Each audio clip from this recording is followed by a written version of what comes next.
So तुम्हाला गुडघ्याचा त्रास होत होता.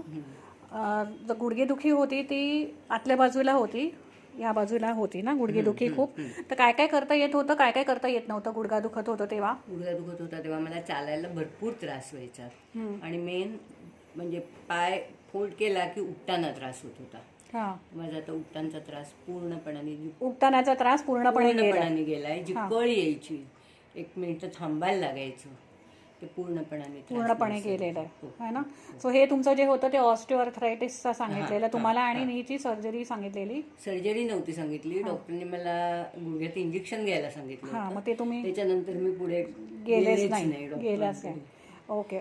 सो आता तुम्हाला बऱ्यापैकी याचा उठताना चालताना वगैरे रिलीफ आहे, काही हे नाही आहे ना. ओके, ठीक आहे, थँक्यू. आणि हाताच्या बोटाला स्वेलिंग होतं, आर्थरायटिसचं. ते स्वेलिंग आता कमी झालंय, पेन कमी झालंय, पूर्ण नाही गेलं. ठीक आहे.